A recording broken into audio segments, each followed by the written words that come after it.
The Think Good podcast, where therapists talk about TV shows, movies, books, and life.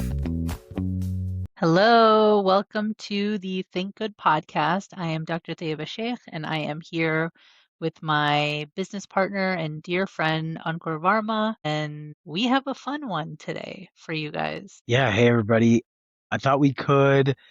I'm excited to get into this, like who we are, and I think that's what we were kind of thinking here was like, what if we just share a little bit more about our backgrounds, our relationship, and then how we came to kind of be in these physical places and business places that we find ourselves in today. So a little bit different from our typical kind of like talking about a show or current event or book or something like that. Instead, we're gonna feed our egos a little bit and talk about ourselves. Why not? We thought like 12 episodes in, we should tell you guys who we are and our origin story. But I do think this will be a fun one because you get a little insight into like who we are, how we met, how did we create Think Good Therapy, how did we create Think Good Podcast. And so I thought we could just take a little trip down memory lane and talk a little bit about where we grew up in good old Cincinnati, Ohio, Anderson Township. Maybe just start there. Ankur, jump in Yeah. and tell us a Well, little bit about. I was Oh, gonna ask go. you to kind of share because your story is not only Cincinnati. My story is like Yes, pretty much only yes, that's Cincinnati. fair. And I think too, I want to say this at the top because we're going to come back to this. Us sharing our story too, I think, is really a theme for how we approach things now in terms of how we work in therapy and how we work in our business, which is to actually share information about ourselves, which in grad school and some of the traditional therapy education, we're told not to self-disclose or very minimally self-disclose. And I think, very much what we've connected on, one of the main things that we've connected on is the importance of strategic kind of self-disclosure and in therapy, and also humanizing this experience around mental health, psychological kind of topics that we usually dive into. So let's start with you. Like, tell us whatever you'd like to share about like your come up story. I know you traveled a little bit before you settled in Cincinnati. Yeah, so I have a few cities I've lived in, but I was born in Queens, New York, and then left there when I was about 6, and then went to Kalamazoo, Michigan for like a year and a half, and then ultimately landed in Cincinnati, Ohio for like a long time and graduated high school from there. But I think what's interesting is like I lived in these other cities, but Cincinnati is like the majority of like where I grew up. And so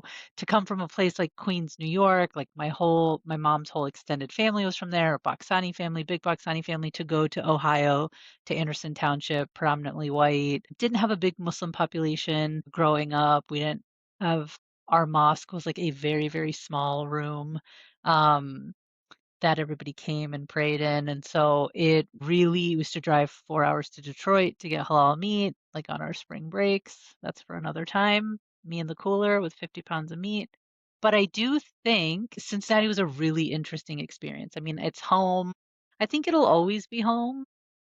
And Mm. so I thought what would be interesting is to kind of talk about that time, right? Like growing up, being brown in this predominantly white school. We went to shout out to Anderson. At that time, there was no middle school, so it was 7 through 12. And we were one of like 4 brown kids in the entire school, right? Well, if we count Yeah. your brother and my brother, I think that's all Right, so 4. it's like That's all everybody. 4. And I think there were a few people that were like 3, 4, 5 years older than us, and so we had little bit of crossover there. You know what's funny is you were born in Queens, and the first time I went to New York, we stayed in Queens in Jamaica. And so if anybody else is out there and familiar with Queens, specifically Jamaica, Queens, me and 3 of our friends that we went to high school with, all of us who were very naive and very new to traveling, staying in Jamaica, Queens, and our first time in New York was quite an experience there, and one for kind of off the record Wait, conversation. when were So you in Jamaica? Because I this went to is St. John, so 2005.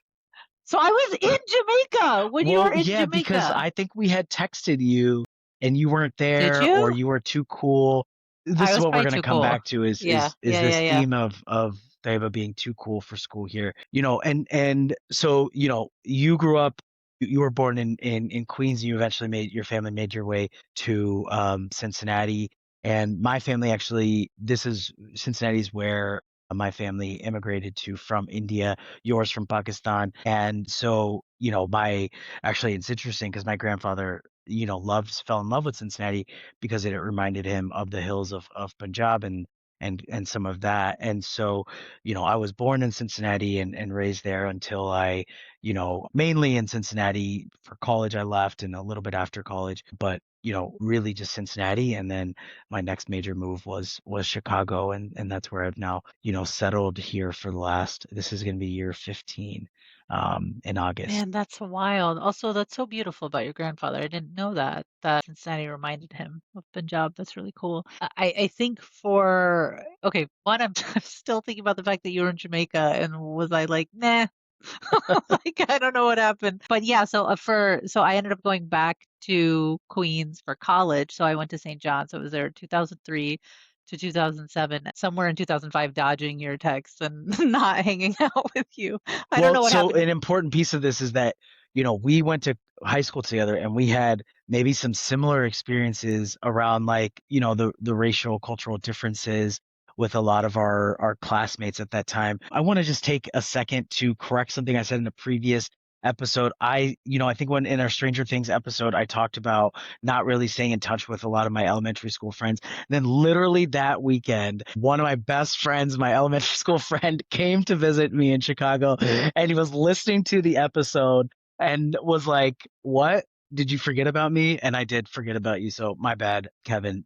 Shout out to you Shout out to because Kevin. How because rude. it's so funny because we grew up in this area which is kind of white suburbia in Cincinnati, and somewhere lower to upper middle class for the most part, and very little like racial and cultural diversity in that area. And I also look back very fondly at my time, my growing up experience, very typical immigrant family experience in terms of a lot of hard work, a lot of figuring things out, a lot of people in small spaces kind of experiences growing up, and then being able to shift to where we both grew up in Anderson, and having that experience getting to play sports and do things with other kids on the street. I grew up in a cul-de-sac street, so a lot of.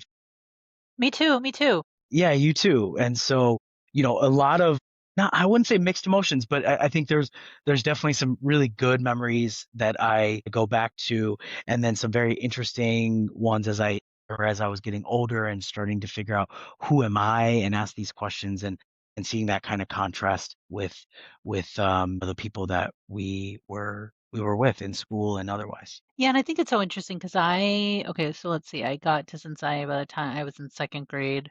So I was like 7. And then I would say what's so interesting about my experience is that I had a really beautiful experience. Like I loved my friends, my family. My dad was a packaging engineer, and Procter and Gamble was out there, and so that was the reason why we came out to Cincinnati, right? Because P&G was there. But then I lived through some really hard times as well. So like 9/11 Hmm. for Muslims, like in a predominantly non-Muslim area. And then I also, that was a big reason why I left and went to college in New York. I just had this kind of moment where that was such a difficult experience for me in high school. And even like thinking about that leading into the Iraq War, and then all of that, what happened junior and senior year, kind of really made me feel connected to my roots and who I am and where I come from. And that led me to New York. And then ultimately later in my life, when I got married and lived in Cincinnati, I was there when Trump got elected. So, like, I would say those are the two prominent times that I had hardship in Cincinnati. I think I had like this really great experience, and then I had these moments. I still think about this time where when that 2016 year, where I think I had passed my boards and I was like just getting licensed as a psychologist, and somebody from Kentucky called in and was like,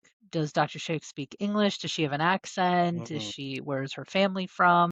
And I think it was really jarring to me, even though I had experienced like racism in my life and prejudice and all the things, but those two kind of eras or times stick out for me. And so I would say mostly I had a good experience like when I was a kid, and then those two times were really hard. And I think that also led me to experience different parts of my like desires to live in bigger cities. And I've like lived in Chicago, lived in New York, lived in Battle Creek, Michigan, South Bend, South Bend. Indiana. Yep. Yeah, been kind of around the Midwest for sure. But I think what's cool is that ultimately you and I share this kind of really niche, like, I don't know, this like very unique bond of like growing up in Anderson Township as two brown kids who then later became therapists is like one of the most wild commonalities I think to have and then to land in Chicago. Yeah. So yeah. Yeah, and I was, you brought up 9/11 because I remember that being kind of one of the, you and I were not really in the same friendship circles, and so in high school, and so, we didn't know each other too well. We knew of each other and, maybe had some interactions, not too memorable because I don't remember them. Not too But memorable because you're a dork. We should yeah, yeah, yeah, yeah. I was wearing the big put that class, in. big glasses and the big backpacks Big before all the backpack. hipsters were. Yeah, it's true. And if you're listening now, Tayeba is wearing the big glasses and I'm the I cool am kid because with they're the cool contacts. now. Now they're So, cool. we actually reconnected a little bit later when I was trying to kind of figure out a career direction. You were in grad school and I think I had like reached out to you or we had run into each other at some point. Facebook Messenger. Facebook Messenger. And we talked and I remember connecting and reminiscing at different points when we started to actually like build our friendship where we connected over these common experiences that and what stuck with me about that was, this was a transformative period for me anyway when I was thinking about going into mental health and therapy and then later going to moving to Chicago. But I remember like distinctly this validating feeling of like, actually the things that I went through, somebody else went through those things. And it's like maybe my brother and I have talked about this, but my brother and I had different experiences in high school. And so even that, like I never felt that connection until we started to talk and build our friendship and reminisce about our high school experiences. And I remember we talked a lot about 9/11. We were juniors when that happened and kind of what our experiences were after that. And I remember distinctly too that, people would, oh, this was not the reason that we weren't friends because as I mentioned, you were too cool for school, but the people would literally say to me, oh, you must hate Tayeba, the mispronunciation of our names because she's Pakistani. Like I remember hearing that multiple times. That really stuck with me. And then I remember when we built our friendship, it was like, man, people really, that was really harmful, like kind of language to be using. And that, so that always stuck with me. And I don't know how much I've ever shared that with you, but that was like an important point for me. And I would put that up with what my very first grad school class was multicultural counseling. And I remember these feelings I remember these memories very clearly in my head that, how important they were that I felt like validated in, recognizing that, okay, I'm not the only one that has been experiencing certain things. Well, yeah, and also I heard similar things. Ankur and Tayeba probably hate each other because of India and Pakistan. And we were kids. Like that's what's so crazy is that we were just Yeah. kids, like Children. seventh grade into 12th grade. Like we were just kids. And this idea that we were supposed to hate each other or we were supposed to like have a feud and I don't know, like yeah, totally, I mean totally harmful and also like sad. Like I don't know, Mm, I mean, I know I joke a lot about you being a dork, but we had friends in common and like anyone who ever came across you was like you were the kindest, sweetest guy. And like I think we just did yeah, we just didn't have a lot of friends in common and I was so excited for us to like connect. And when you had reached out, I just remember thinking like, oh yeah, like we hadn't spent much time together at mm, Anderson. And so when we started talking about grad school, we just became like fast friends. And I was like, damn, like why weren't we friends before? Like this is so exactly. dumb. Yeah. So Yeah. I remember that. Yeah, and so, I moved to Chicago for grad school, and you mentioned that you lived in these different places, while you were going through your graduate kind of education here, and then your practicums and internships, and all of that. And it's really interesting because when I tell people, yeah, this is my business partner or one of my best friends, and all of this stuff, we went to high school together. They're like, oh, okay, so you've been friends since high school, and we have to get into the story. Well, not And then to quite, be right? kind of, we like knew each Yeah, other, but yeah. we weren't like We're that really good like of friends grad school until later. friends We're that really went like to high school better, together. yeah, like post graduation. What year was that though? That was like, I mean, that was like during my graduate. I was in Yeah, grad school, right? yeah. So like so I was in grad school for like a decade. I was in grad school starting in 2009. So it wasn't that long after. So really just like post graduation, post college, like we became friends. And I think that's what was so cool is that we were able to stay connected and then we were living in different places. I think you had come out to go to Adler, you had come out to Chicago. I was still doing grad school in Cincinnati and got an externship. It was like my advanced practicum or something in Chicago. I had this is so funny. I texted you and I said, "Hey, I'm gonna sign a lease for this apartment. Is this a cool area?" And then you were like, "Where?" And I was like, whatever it was, 2255 Iowa Street. And you were like, "Are you joking?" And I was like, "No, I'm signing the lease." And he was like, "I live on Iowa." Yeah, So, but we were like 2 blocks away. Like that was just yeah, hysterical. yeah. Yeah, And now sometimes I'll go for a drive and I'll go back over to that area and drive down our old neighborhood there and reminisce a little bit. And I thought that was, that really solidified for us our like forever friendship piece here that, you came and you spent a good amount of time here in Chicago, and that's where we really started to kind of dream about what our work could be in this field, and again, connect and on those shared experiences that we had. And then those experiences that we were having in grad school, our programs were quite different, but we had some similar kind of experiences, and we both kind of lifted each other up through different parts of that journey in our personal lives as well, and so yeah, shout out to Iowa, not the state but the street. And so this tree. yeah, a big part of our friendship there. And I really, really felt like that's where we became, not just super close, but we really started to build kind of what is our working future going to look like separately and eventually together. And look, here we are all these years later. Yeah, and I think that's so cool because I think Good Therapy was born out of this desire to want to create something that we had both been so aligned in, which was how do we serve our communities? How do we do the work as clinicians? And how do we build something that encompasses like positivity and nourishment and growth? And I think we had both had like experiences with work that modeled that and then that lacked that and Mhm. like parts of it, right? And so that really allowed us to dream big and say, listen, I really think we have the ability to like join forces and create something really special. I think up until that point I had been just starting to kind of get into working more in the Pakistani Muslim Arab communities, like right kind of like right around COVID, where I started to see more messages in my inbox like, "Hey, I see that you're Muslim. I see that you're Pakistani. I'm really looking for somebody who understands my culture, that understands, my faith and some I really need a therapist that kind of gets it."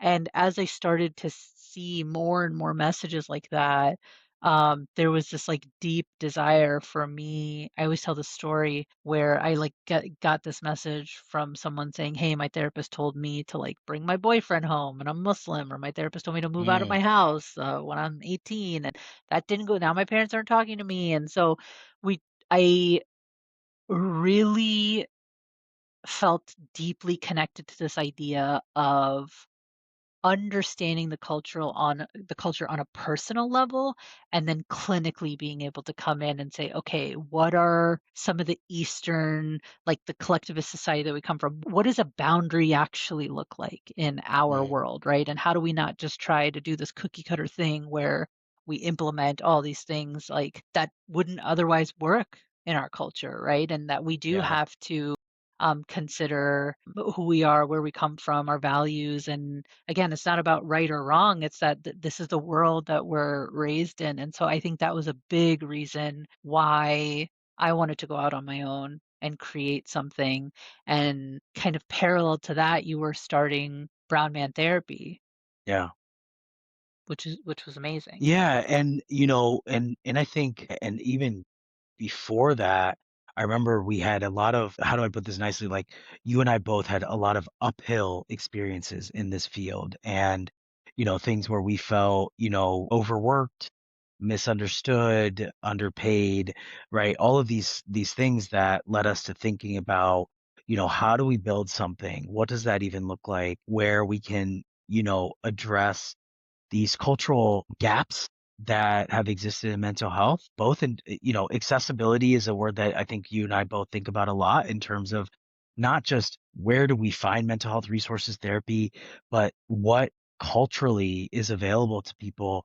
And culture does not have to be just like religion, race, ethnicity, right? It's about, socioeconomic class and upbringing. There's so many different interpretations for culture, but really what you and I experienced, what we talked about, earlier this episode about our experiences growing up, there was really not a lot of space for that kind of work in therapy. And especially when, I remember talking to certain supervisors or other people in the field, and even in grad school, I had that first multicultural class, but then after that, no multicultural stuff, right? In my education, at least. And so, I think that's what we wanted to really set out to address. And then, when COVID came, and you and I revisited this idea of, building something new together, well, that's really what we wanted to address here were these gaps. And, Brown Man Therapy is my nonprofit way of doing that and doing more community facing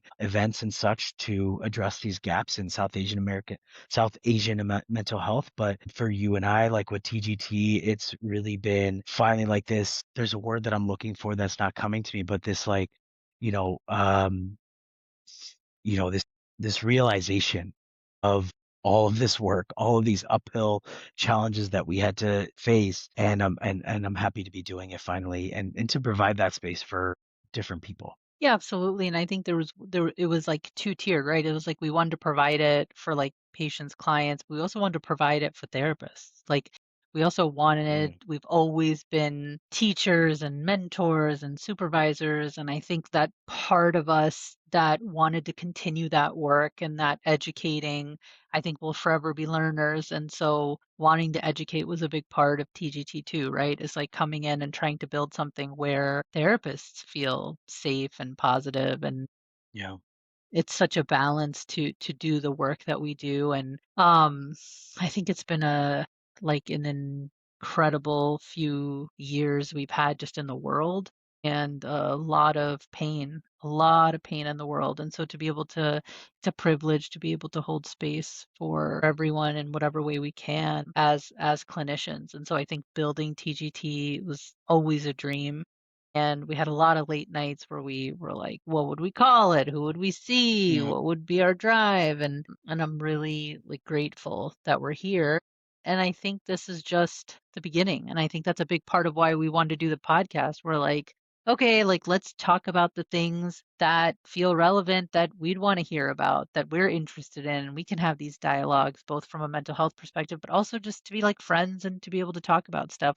I really like that you brought up the self-disclosure piece earlier in the episode, which is that one of the things we really connected on is that we share parts of ourselves in therapy. And I think that that's deeply important. I think there are obviously lines around, you're not making your sessions about yourself, but these are people that are coming in, they're vulnerable, they're pouring out their life story, and they don't know anything about us. Like they are giving that's so much trust. And so this idea, like in our books in grad school, we're taught to just be pretty stringent and rigid and keep to ourselves. And I think ultimately that never vibed with me. Like I never understood how you could not share a little bit about yourself. And that was like some feedback that I would get when somebody would be like, hey, I like your Psychology Today profile, or like I see that you like to cook or that you eat spicy food or you have kids or and stuff that I didn't feel like needed to be private. Like I wasn't putting my social security number on there, but I was like,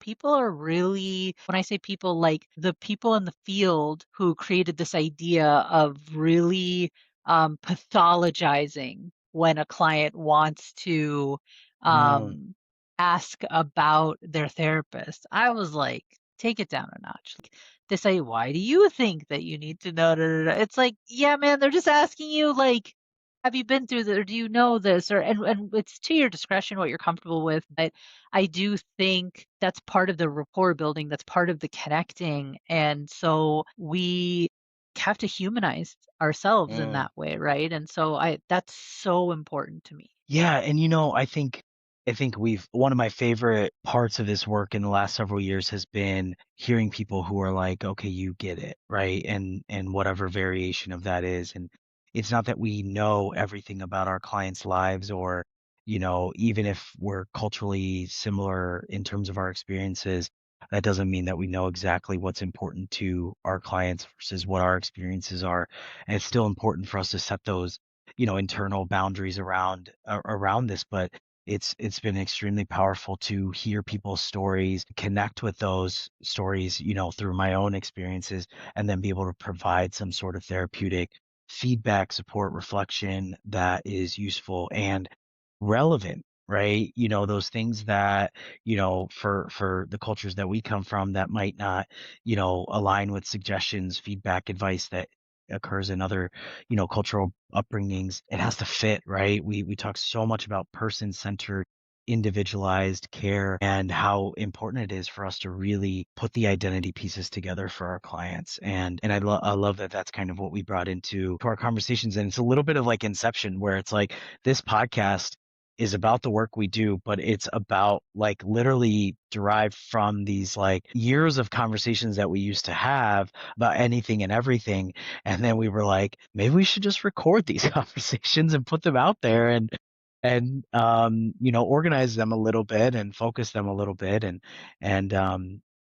so it's really cool to kind of see things start to come to fruition. And it's really rewarding as well to see people allowing themselves to connect with their mental health in new ways, right? I think historically too, for lots of different reasons, we have not been able to address mental health. We have learned so much about our brain functioning and the intersection of our identities in the last few decades that now we're in this phase of or period of humanity where we're just talking about these things more and more often, and yet we still need to create these spaces for people, right? We need to create these new spaces that feel welcoming, that feel validating, and that's really the idea here. Yeah, I love that you said that because I think honestly, to just not feel judged, to just feel like connected, people that look like us, sound like us, come from families and are able to talk about things like depression, anxiety, like panic attacks, trauma. It didn't happen growing up. We didn't really have these conversations. There's still a taboo around medications and therapy. And so I really appreciate where we are today versus like the kids today. Like I think about my kids and I'm like, okay, like if therapy was like important or necessary, we would be one, you have Mm, a mom that's a therapist, but also like, yeah, you'd be open to like having that conversation. Whereas in our parents' generation, it was really thought about as like a psychiatric hospital or a psychosis or like severe mental illness. And so I think TGT also allowed us to create a space in our community that is like, hmm yeah, we can go to therapy, we can talk to therapists that kind of get where we're from, and we can still we can label it, we can name it. There's power in naming what's going on for us. And I think that then becomes something safer. I would have loved to have like I know if I talk in my Pakistani community amongst my friends, we talk about this all the time. We would have loved to have access to a place that had therapists that like look like us, or if we were struggling with school, or we had to get testing, or hmm we had to get meds, or we were going through a hardship in our life, like anything that we were going through. that just didn't exist. We were told to either just like pray or just like talk to our family or like go to the mosque or like and that's not to knock like our parents or our culture. I mean, that's what they knew, that was the norm. But I love this idea of this next generation having access to multiple places like this. I mean, there's many practices that are doing this, and I think that's pretty beautiful.